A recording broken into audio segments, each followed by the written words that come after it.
हमारे चैनल को सब्सक्राइब करें और वीडियो सबसे पहले अपने मोबाइल पर पाने के लिए बेल आइकन को दबाएं।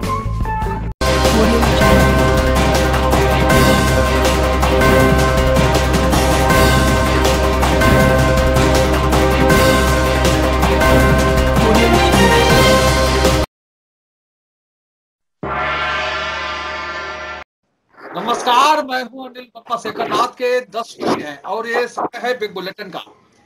बिग बुलेटिन में आज हम समाजवादी पार्टी से जुड़ी दो खबरों की चर्चा करेंगे और इस बहस को आगे बढ़ाएंगे। आज की इस बिग बुलेटिन की चर्चा में भारतीय जनता पार्टी का पक्ष रख रहे हैं डॉक्टर मुकेश सिंह जी, पार्टी के वरिष्ठ नेता हैं, डीएन कॉलेज के प्राचार्य हैं। अभिषेक बाथम जी पार्टी के जिला मंत्री हैं और समाजवादी पार्टी से अनिल मिश्रा जी हैं, एमएलसी पुष्पराज जैन के प्रतिनिधि हैं और दूसरे युवा नेता है राधे श्याम जी और पार्टी के वरिष्ठ नेता समाजवादी विचारधारा के नेता कौशलेंद्र सिंह जी। कांग्रेस से शुभम तिवारी हैं, युवक कांग्रेस के अध्यक्ष हैं और दूसरे विवेक नारायण मिश्रा जी कन्नौज से जुड़े हैं, प्रदेश कांग्रेस कमेटी के सदस्य हैं। तो ये एक बड़ा पैनल जुड़ा है। आज दो खबरें रही हैं चर्चा में। आजम खान जी जो पूर्व मंत्री हैं और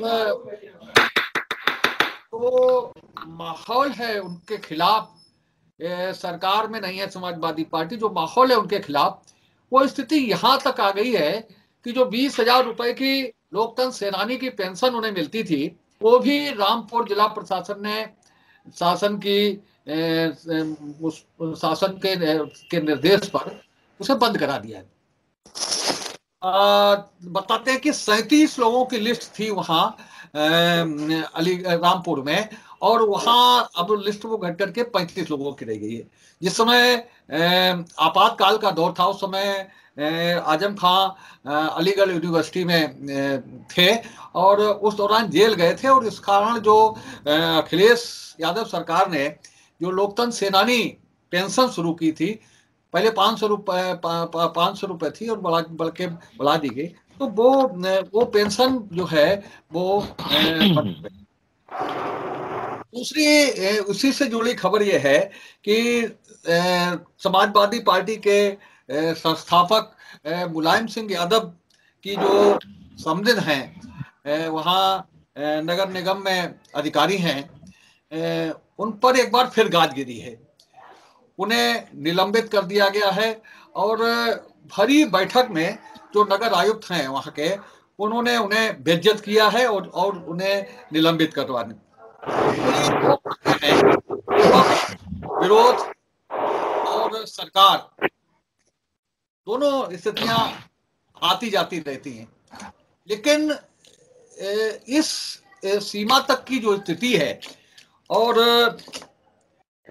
ये दिन भी आजम खां को देखना पड़ेगा कि उनकी ही सरकार ने लोकतंत्र सेनानी पेंशन शुरू की और उनकी ही लोकतंत्र सेनानी पेंशन बंद करवा दी गई और वही स्थिति जो अम्बी बिष्ट हैं समधिन मुलायम सिंह यादव की, उन पर ये कार्रवाइयां लंबे समय से चल रही हैं।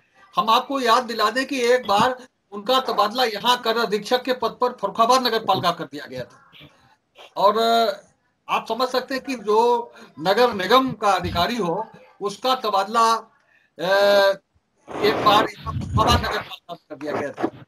तो वो स्थिति है और एक बार फिर पर गाज गिरी है। जो स्थिति है उसमें उनको जो जोन 6 में वो अधिकारी थी और जोन 6 में उन्हें निलंबित करके दूसरे अधिकारी की तुरंत नियुक्ति भी कर दी गई है। उन्हें भरी बैठक में बेइज्जत किया गया, भरी बैठक में उनके लिए अपमानजनक शब्द कहे गए, उन पर काम ना करने का आरोप लगाया गया और उन्हें निलंबित कर दिया गया। तो ये दोनों खबरें हैं जो आज की इस बहस में आगे बढ़ेंगी। हम चाहेंगे कि अनिल मिश्रा जी आप ही आगे बढ़ाएं इस चीजों को कि किस रूप में कार्रवाई ले रहे हैं। शेखर जी, ये विषय जो है वो अपने आप में बोलता है। समाजवादी लोग अक्सर कहते हैं कि काम बोलता है। माननीय अखिलेश जी का नारा है कि काम बोलता है और आप बधाई के पात्र है कि आपका विषय अपने आप में बोल रहा है और इस विषय पे कोई कुछ कहे न कहे लोग समझ रहे हैं। मोहम्मद आजम खान साहब की पेंशन बंद कर दी। पेंशन से क्या फर्क पड़ता है भाई अगले पे? लेकिन पेंशन एक सम्मान की बात थी। किसी व्यक्ति ने एक वक्त के ऊपर लोकतंत्र के संदर्भ में जो लड़ाई लड़ी थी, जो कष्ट भोगे थे, जिन कठिनाइयों का सामना करना पड़ा था, सरकार किसी की नहीं होती, उन लोकतंत्र सेनानियों को अगर पेंशन दी थी तो आजम खान साहब का मसला है कि वो समाजवादी हैं। स्वयं बोल रहा है विषय आपका अमरीश सिंह विष्ट का, मुलायम सिंह जी का, उनका समधिन होना एक उनका दोष है। तो ये तो जो है वो कहते हैं ना कि जरा दोनों तराजू पर कि किसकी। मैं आज आपके मंच से भारतीय जनता पार्टी के इन लोगों को जो बाकायदा पूरे हिंदुस्तान में दमन चक्र चला रहे हैं, शायद ही कोई वर्ग बचा हो इनके दमन चक्र से प्रभावित ना हुआ हो, और ये दोनों चीजें आज आपने चैनल पे ला करके बाकायदा लोगों का ध्यान दिला दिया है कि जब दमन चक्र चलता है तो रिश्तेदारों पे भी चलता है। किसी का रिश्तेदार होना गुनाह है? अरे एक दौर देखा हिंदुस्तान ने, आचार्य कृपलानी और सुचेता कृपलानी का दौर, दोनों पति पत्नी थे और उसके बाद में अलग अलग विचारधारा के थे और अलग अलग विचारधारा में अपने अपने दल के वरिष्ठ नेता थे। सुचेता जी मुख्यमंत्री थी।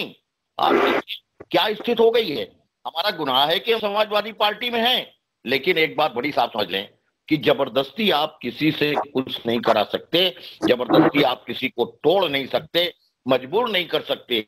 समाजवादी पार्टी के अदना से कार्यकर्ता को नहीं तोड़ सकते हो। वहां तो माननीय मुलायम सिंह जी की बात है, वहां तो माननीय अखिलेश जी की बात है। हम संघर्षों से तब करके निखरने की बात क्या करते हैं। और मैं एक बात पूछूं कि भरो तुम हर बगीचा आंसुओं चीखो कराहों से, मगर हम हर बगीचा फूल शबनम से सजाते हैं। और लिए हो आदमी के खून में डूबे दुधारे तुम, और खड़े हम युद्ध के मैदान में बीड़ा बजाते हैं। ये तुम्हारा प्रतीक जो है, इससे आम आदमी भी करा रहा है, आम आदमी भी परेशान हो रहा है। और ये जो तुम कर रहे हो इसका जवाब तो लोग देंगे। क्या बोले इस पे? इनका अगर कहीं पे किसी ने पूछा कि भाई कहाँ दर्द होता है, एक साहब कह रहे थे कि दिल में दर्द होता है, दूसरे पूछा कहाँ होता है, तो दूसरे साहब बोले कि एक जगह हो तो बताऊं। मैं कहाँ बताऊं कि कहाँ कहाँ होता है? यहाँ तो पूरा पूरा शरीर छिदा हुआ है। मैं क्या बताऊं कि इनकी जातियां कहाँ कहाँ हैं? अरे किसी किसान से पूछ के देखो, किसी नौजवान से पूछ करके देखो। विवेक जी बढ़ाइए बात आगे को। लेकिन ये इनको इसका दुष्परिणाम जरूर भोगना पड़ेगा। मुझे तरस आ रहा है इन सबकी बुद्धि पे कि क्या कर रहे हो यार। प्रजातंत्र में आतंकवाद का तानाशाही का सहारा ले रहे हो। जनता स्वयं जो है, पब्लिक सब जानती है, अनभिज्ञ नहीं है। विवेक जी देखिए, भारतीय जनता पार्टी का आज जो विषय आपने रखा है, तो ये विषय तो अपने आप में सारी कहानी बयां कर रहा है। तो एक बात साबित हो जाती है कि भारतीय जनता पार्टी जो कहती है उसके ठीक उल्टा करती है।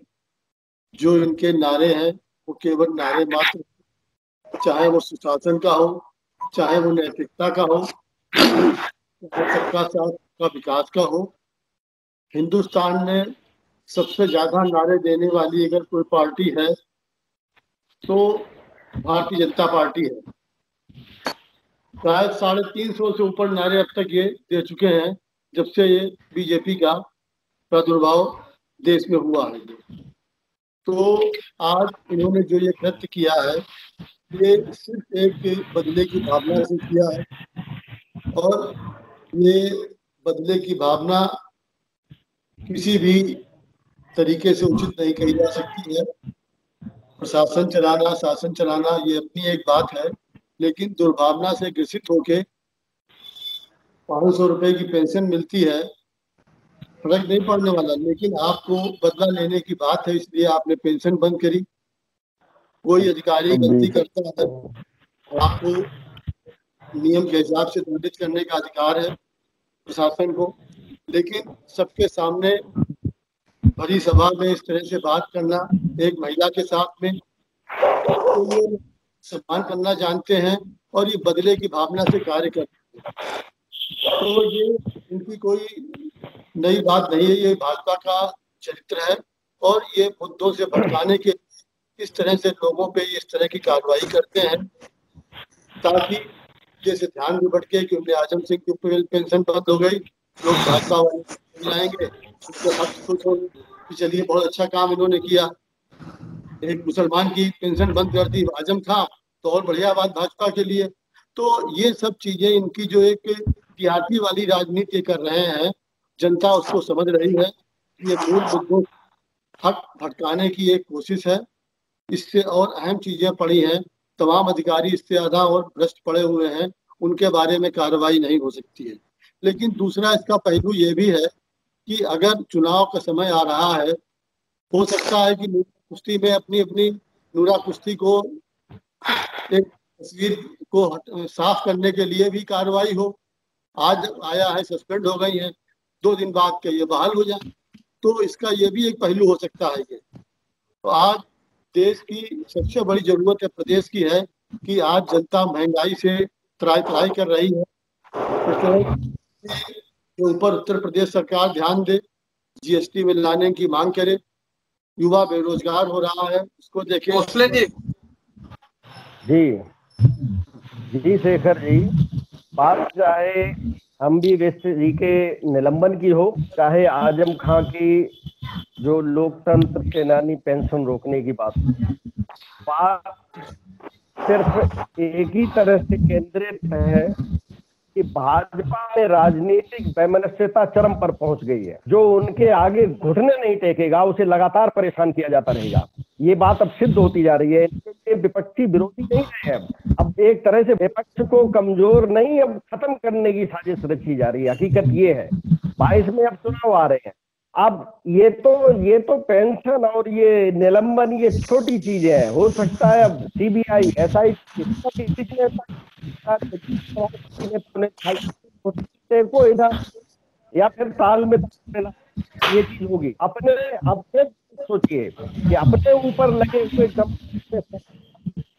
क्लीन चिट खुद को भी देखो, गंभीर मुकदमों में दी थी और विपक्ष पर मुकदमे दर मुकदमे सत्ता का दुरुपयोग नहीं है, तो आखिर है क्या ये? मायावती तो बेचारी वो सुर में सुर मिलाने लग गई हैं अभी, और के बाद ये कहेंगे सत्ता न तो झुकी थी न कभी झुकेगी। सत्ता पर चाहे हजार करते, अकेले सत्ता ही ऐसी है करती रही, बराबर आ रहे, कहीं न कहीं घुमा फिरा के दबाव की राजनीति हो रही है। बराबर बचना है तो इनकी पार्टी ज्वाइन कर लो, बस ये चीज है। पार्टी ज्वाइन कर लो, घुटने पे तो और आगे में राज लाने लग जाओ, तो फिर आप जाएंगे, तो आप पार्ट साफ हो जाएंगे।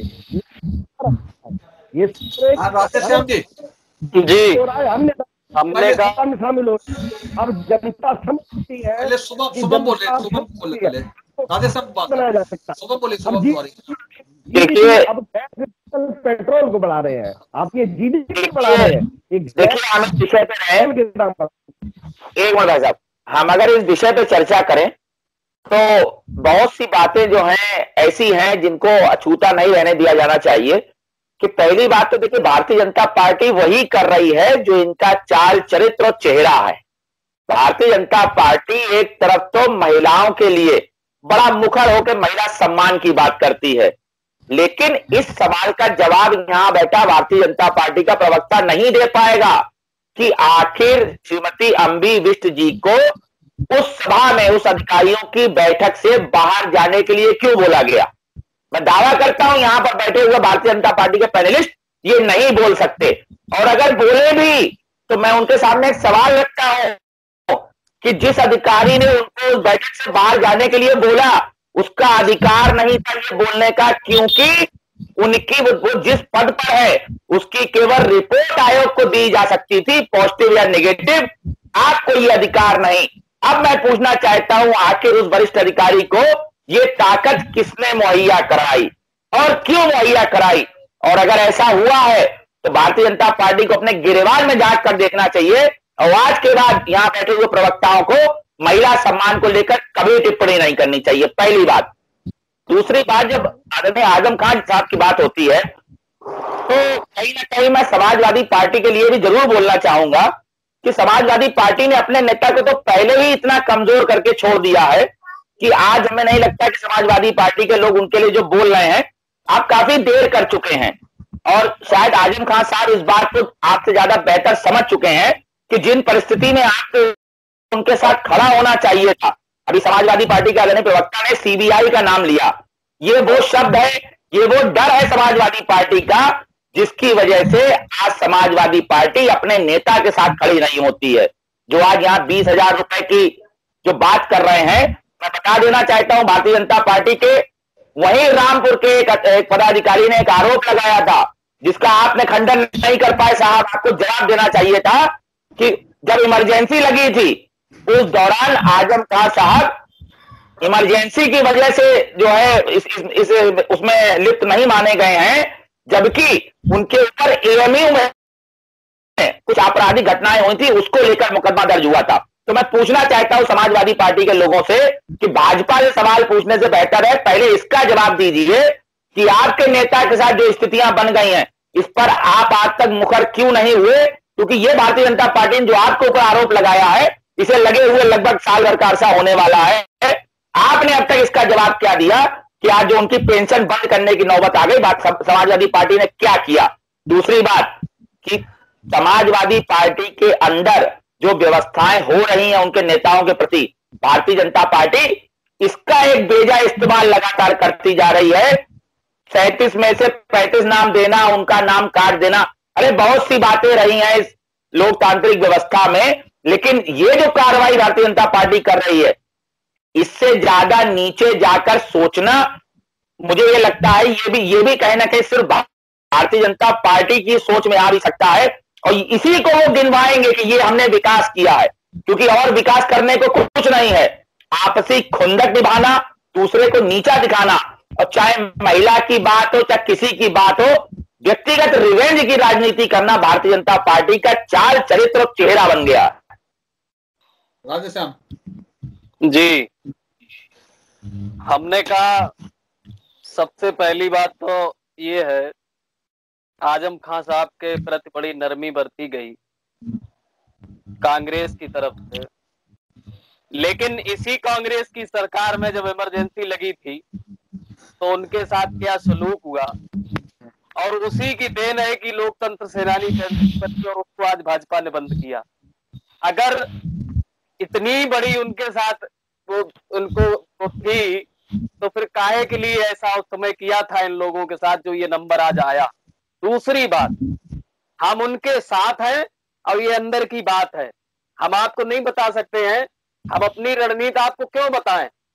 2022 आएगा, आपको खुद परिणाम बताएगा कि हमारी रणनीति क्या थी। हम पहले से ही अपनी सब रणनीति आपको बता दें कि हम क्या कर रहे हैं, हम क्या करेंगे।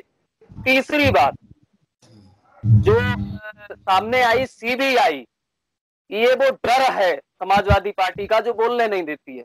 मान्यवर, हम अवगत कराना चाहेंगे, माननीय मुलायम सिंह जी के ऊपर और उनके परिवार के सदस्यों के ऊपर आय से अधिक संपत्ति का मामला कांग्रेस के समय में दर्ज हुआ था, सीबीआई ने दर्ज किया था।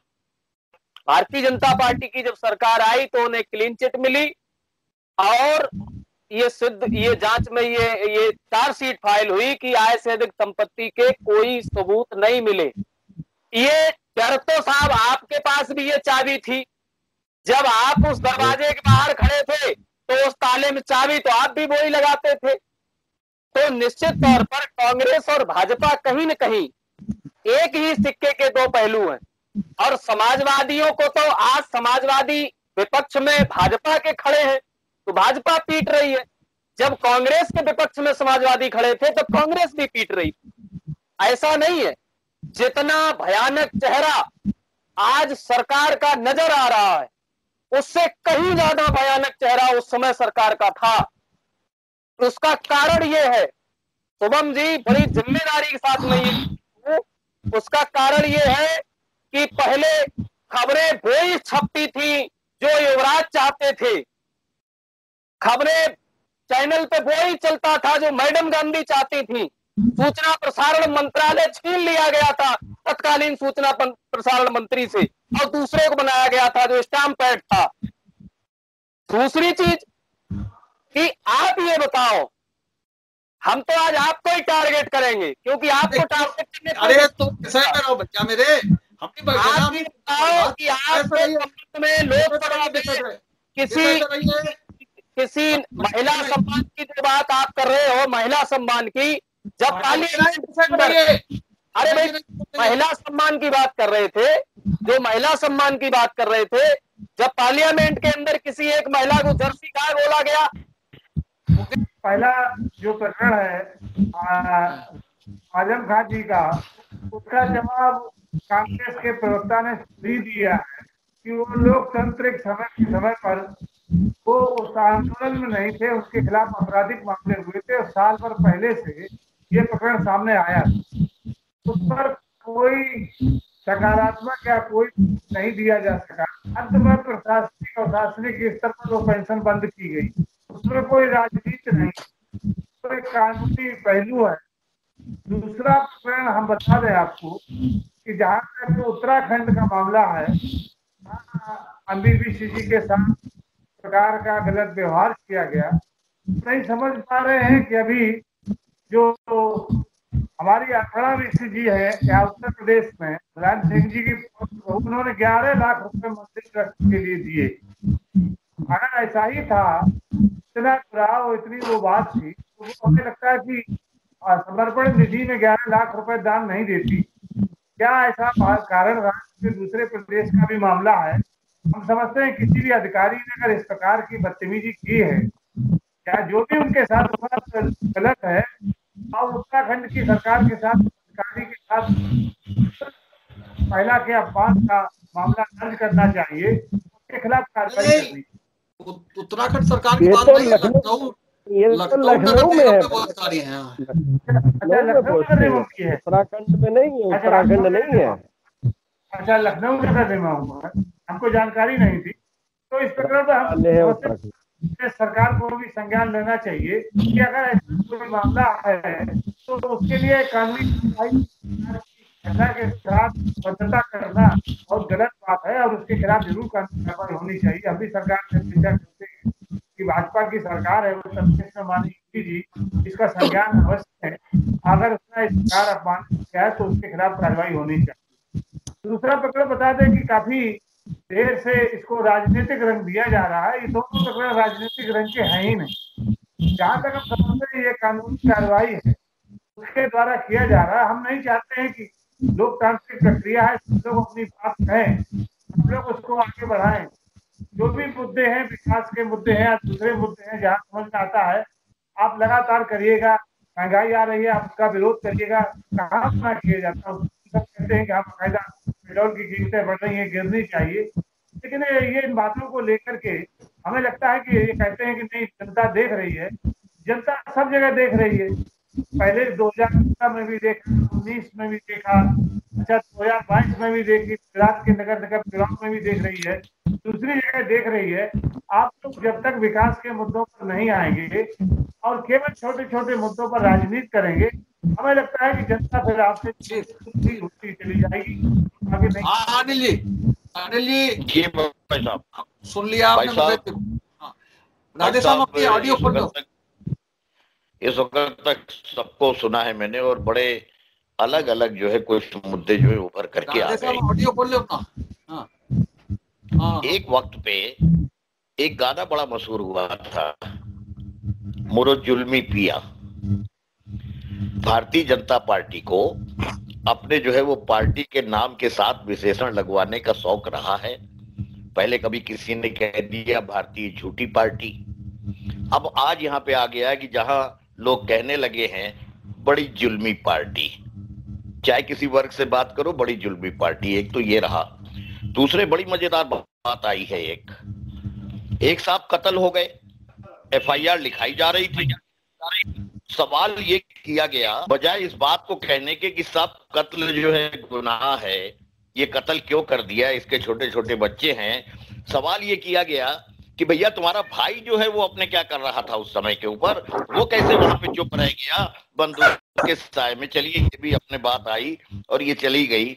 मैं एक बात और कहूंगा, भारतीय जनता पार्टी के लोग इस मुगालते में ना रहें कि आपके बताए और आपके सिखाए अनुसार जो है वो सपा के लोग जो है वो बात करेंगे। आप बताओगे हमें कि हमें महंगाई की बात करनी है, आप बताओगे हमें, आप इशारा कर रहे हो कि भाई महंगाई का मुद्दा उठाओ और बेरोजगारी का मुद्दा उठाओ। अरे तो इसको संग में ये भी स्वीकार कर लो कि आपने कहीं ना कहीं अप्रत्यक्ष रूप से स्वीकार कर लिया है कि महंगाई बढ़ी है, इसलिए महंगाई का मुद्दा जो है समाजवादी पार्टी उठाएगी। सुनिए, मैं बोला नहीं था। प्राचार्य जी सच में सेकंड मैं राउंड आपकी है भाई साहब, बात तो सुनिए, और नहीं चलिए, आप ठीक कर बोलिए। सकते हैं, आप मेरे सवाल नोट कर लीजिए, फिर जवाब दे दीजिएगा। सवाल और जवाब का वक्त है। और दूसरी बात ये कि भारतीय जनता पार्टी का भी जब बनाया गया था संविधान, तो एक बड़ा आदर्श और बड़ा उसका संविधान बनाया गया था, उसके ऊपर हम चर्चा नहीं करते।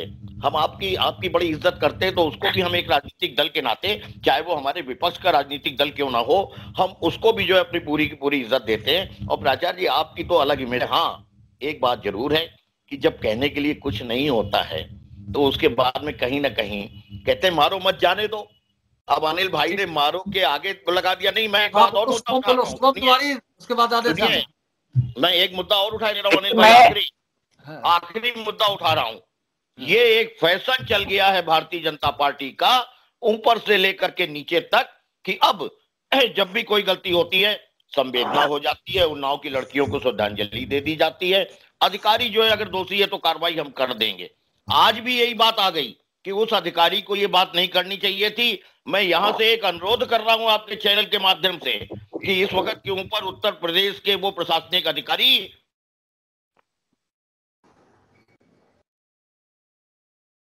क्या हुआ? हाँ, शुभम तिवारी बोलो, फिर अनिल राजेश। देखिए, मैं यहाँ पे एक छोटी सी बात रखना चाहूंगा। जैसा कि मेरी बात को समाजवादी पार्टी के मेरे भाई राधेश्याम जी ने गंभीरता से सुना ही नहीं, उन्होंने सीधे कांग्रेस के ऊपर आरोप लगा दिया। तो मैं बता देना चाहूंगा राधेश्याम जी, ये जो इमरजेंसी के दौरान जेल वाली बात थी, ये मैंने नहीं कही, ये लिखी हुई है। भारतीय जनता पार्टी ने आपको आरोप लगाया था, उनका जवाब आप देते, उसी समय देते, तो मैं आपकी मानता। दूसरी बात, आपने एक चीज कबूल करी अभी कि जब कांग्रेस के जमाने में आदरणीय मुलायम सिंह जी के परिवार के ऊपर सीबीआई जांच हुई, उस जांच की फाइनल रिपोर्ट यानी कि उन्हें राहत मिली भाजपा सरकार में, यानी इस सरकार में। ये अभी आपने कबूल करी अपने बयान में राधेश्याम जी। तो क्या कारण बनता है कि आपको इस सरकार में क्लीन चिट मिलती है और आजम खान साहब को इस सरकार में बर्बादी मिलती है? ये पहला जवाब है जो आपको देना चाहिए, जो आप एडमिट कर चुके हैं। चलिए, इसी के साथ पार्टी को जवाब दूंगा, भारतीय जनता पार्टी को जवाब दूंगा। भारतीय जनता पार्टी ने एक मिनट, बस एक मिनट, भारतीय जनता पार्टी के आदरणीय प्रोफेसर साहब ने बड़ी खूबसूरती से एक बात बोली कि ये हम लोग राजनीतिक मुद्दा बना रहे हैं। अरे साहब, आप ये तो बताइए कि किस बात पर हम चर्चा ना करें, किस बात पर मुद्दा ना बनाएं। जब रात को 2:30 बजे बलात्कार पीड़िता का शव आपका प्रशासन जला देता है, हम उस पर सवाल उठाते हैं, तो आप कहते हैं इस पर राजनीतिक चर्चा मत करो। करें साहब, आगे बोल रहे अपनी, आप लोग किस मुद्दे पर गलत होते हैं, जिस मुद्दे पर भारतीय जनता पार्टी पूरा गलत होती है, उस पर वो चर्चा से भागती है। आप किसान बिल पर बिल्कुल गलत थे, भारतीय जनता पार्टी किसान बिल पर बिल्कुल गलत थी, इसीलिए सदन में चर्चा नहीं होने दी, इसीलिए सदन में चर्चा नहीं होने दीजिए। आप हमेशा मुंह बंद करवाना चाहते हैं जब आप हंसने लगते हैं। यही भारतीय जनता पार्टी की चाल है, यही चरित्र है, यही चेहरा है। आप मुंह बंद मत कराइए, ना सदन में कराइए, ना यहाँ पर कराइए, जवाब माकूल मिलेगा। हम एक चीज सिर्फ कहना चाहेंगे आदरणीय प्रोफेसर साहब, हम सिर्फ एक चीज कहना चाहेंगे शुभम जी से। मामला 2008 में दर्ज हुआ था, 14 में आपकी सरकार गई, 6 साल तक आप उस ताले को लटकाए रहे सिर्फ इस बात के लिए कि कहीं मनमोहन सिंह की सरकार से समर्थन ना वापस ले लिया जाए। अरे आप खुश तो हैं कि भाजपा ने यहाँ पर कल्याण कर दिया भाई, आप खुश तो हैं भैया इस बात से कि मोदी जी ने अरे भाई बात सुनो, इस बात से हम बिल्कुल इत्तेफाक। अगर उस मामले में कुछ भी होता जरा भी, तो कहीं नहीं बख्शा जाता, उसमें कुछ था ही नहीं, वो सिर्फ FIR का एक कागज था और 6 वर्ष वो कागज ही रखा रहा। आपने एडमिट करी भाजपा सरकार में आपको क्लीन चिट मिली, आपने एडमिट करी। बीजेपी अन्याय नहीं करती है ना। दूसरी चीज, अरे दूसरी चीज प्रोफेसर साहब, पूरे भाजपा के पैनलिस्टों में हम आपका जितना अपने पिताजी से भी ज्यादा सम्मान करते हैं, इसलिए हमारा निवेदन है कि हम आप एक मिनट बोल लेंगे, फिर आप हमारे जवाब दे दीजिएगा। मतलब निश्चित तौर पर जो है निश्चित तौर पर अगर उसमें कुछ होता तो बिल्कुल नहीं बख्शा जाता, उसमें कुछ था ही नहीं, इसलिए कोर्ट के द्वारा उसमें राहत मिली। और दूसरी चीज, अगर हम ये मान लें कि अन्याय नहीं हुआ तो अन्याय हमेशा हुआ समाजवादियों को, आज भी हो रहा। मोदी पार्टी भाजपा के खिलाफ कभी मुखर नहीं हो सकती है, और इसका जीता जागता उदाहरण अपने शिवपाल सिंह जी है। शिवपाल सिंह जी इसका जीता जागता उदाहरण है। सबसे बड़ा बदला शिवपाल सिंह जी को ही मिला हुआ है भाजपा सरकार में। आप भाजपा की मुखालफत नहीं कर सकते हैं। आप आज के विषय पर जब आपके समाजवादी पार्टी के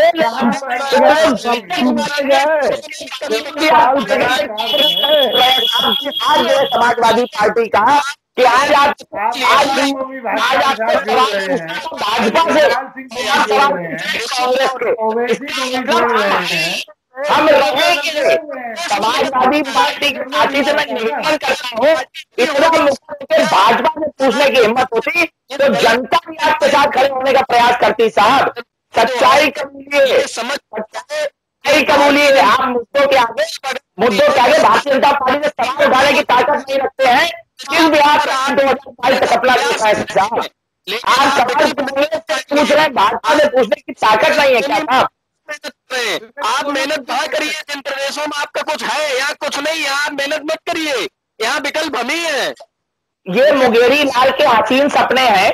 आप आराम से कांग्रेस पर प्रत्यक्ष प्रहार करते रहिए, कोई फर्क नहीं पड़ता है। भारतीय जनता पार्टी से जिस दिन आप सवाल पूछने की ताकत रखेंगे उस दिन ज्यादा बेहतर होगा। ये समाजवादी पार्टी के साथियों से मेरा निवेदन है कि थोड़ा मुखर होइए। जो आपके नेताओं की लगातार उपेक्षा और बेइज्जती कर रहे हैं उनसे सवाल पूछने की ताकत रखिए राजस्थान जी, तो कुछ हासिल होगा। हाँ मिश्रा जी बोलिए। भाई साहब एक बात कहूंगा मैं कि वो एक अजीब सा उदाहरण सुने थे बैठे बैठे चौक चौराहे पे। एक मिनट में सुन लीजिए, दो चीजें खाली कहना चाहता हूं। भारतीय जनता पार्टी का जो है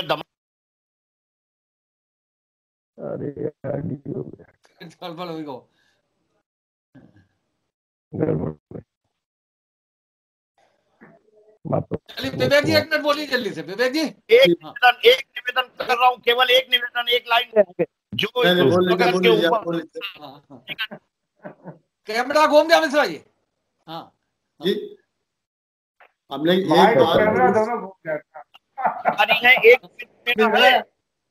जनता पार्टी के लोग को आप पे ढाल रहे हैं, होश में आइए।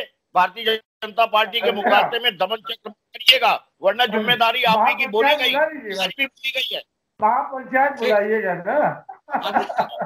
अनिल विवेक मिश्रा बोलिए जल्दी से। हमने देखिए एक बात तो इस डिबेट से साफ हो गई कि कांग्रेस ने जो श्री मुलायम सिंह जी यादव के परिवार के साथ जो अन्याय किया, तो वो उसका न्याय भाजपा के शासन में मिला आके, जिसका श्री मुलायम सिंह जी ने हृदय से आशीर्वाद दिया मोदी जी को विजयी होने का, और देखिए विजयी होके आए। तो ये सब चीजें स्पष्ट है बिल्कुल ये, लेकिन चुनाव का समय है तो इस जनता के बीच से ये धारणा भी दूर करनी है कि नूरा कुश्ती हमारी चल रही है ये, तो इसलिए ये सब हो रहा है। कहीं कुछ नहीं, वो 2 दिन बाद नंबर बहाल हो जाएगा, चेहरा बनाए गए हैं। चर्चा को यही समाप्त कर रहे हैं। आज की चर्चा में भाग लेने के लिए मुकेश जी का, अनिल मिश्रा जी का, कौशलेंद्र जी का, शुभम जी का और राधेश्याम का, अभिषेक बासम का बहुत बहुत धन्यवाद। कल हम फिर मिलेंगे एक नई चर्चा को लेकर, एक नई बहस को लेकर के। तब तक के लिए इजाजत दीजिए। शुभ रात्रि। धन्यवाद सब लोगों को। उम्मीद है आपको हमारी ये खबर पसंद आई होगी। आप इसे लाइक करिए, अपने दोस्तों के साथ शेयर करिए और उस पर कमेंट करिए। अगर आप पहली बार हमारे चैनल से जुड़े हैं तो चैनल को सब्सक्राइब करना मत भूलिए। यही निवेदन आपसे है।